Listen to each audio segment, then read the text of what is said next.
So the homework that I had for you was to make one of these area charts.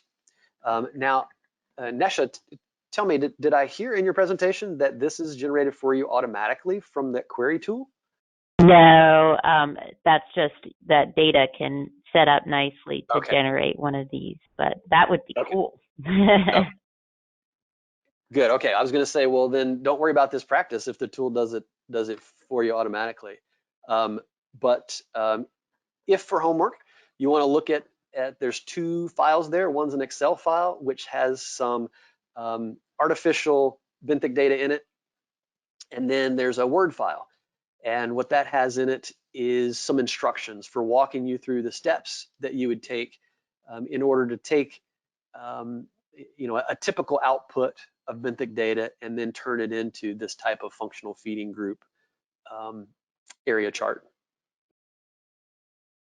Let me briefly walk through. If you did it, hopefully the chart should look something like this. Okay.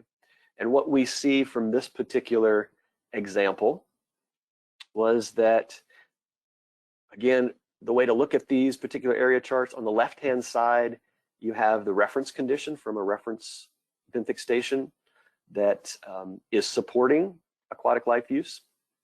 And on the right-hand side is your impaired station. And if we look at this left-hand side, we see a fairly good distribution of different types of feeding groups represented by the different colors. And then as those move from the left over to the right-hand side, we see less diversity over here. Some of the categories that have increased are the collectors. Collectors have increased quite a bit. Filters increased slightly. And then we have decreases in the other feeding groups. Predators, scrapers, and shredders all decreased. So this particular pattern, I would say, is a pattern that indicates sediment stress. Those collectors in particular, they like to rummage down in the bottom of the stream, digging around in sediments, collecting food to eat. And then the filters, they're collecting food out of the water column. So if there's a lot of suspended sediment, that also has with it organic matter, and they're filtering that out of the water to eat.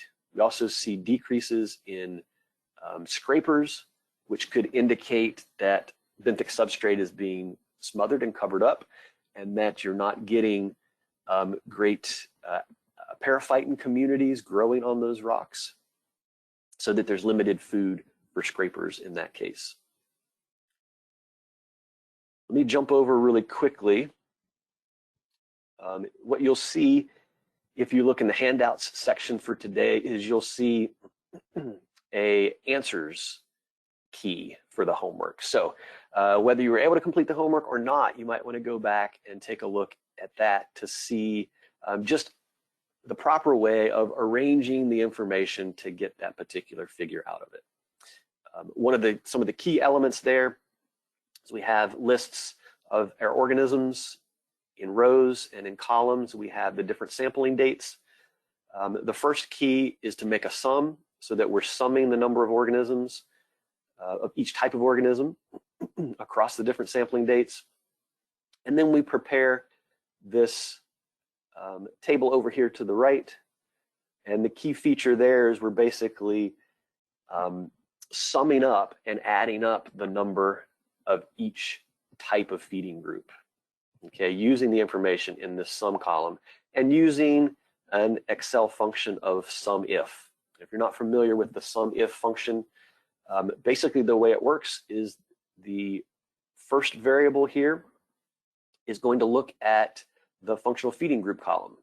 Okay, and it's only going to sum numbers in the sum column that agree with the functional feeding group column that we reference. And in this case, we're referencing M4, which is collectors.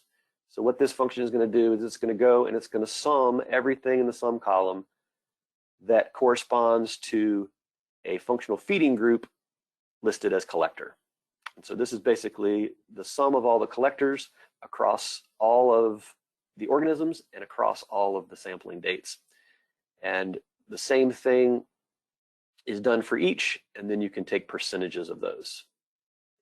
The area chart then just compares those percentages that you've collected for the reference, as well as the TMDL, or in this case, I called it sample station. So that's a general overview of how to gather and how to analyze and summarize and report that information.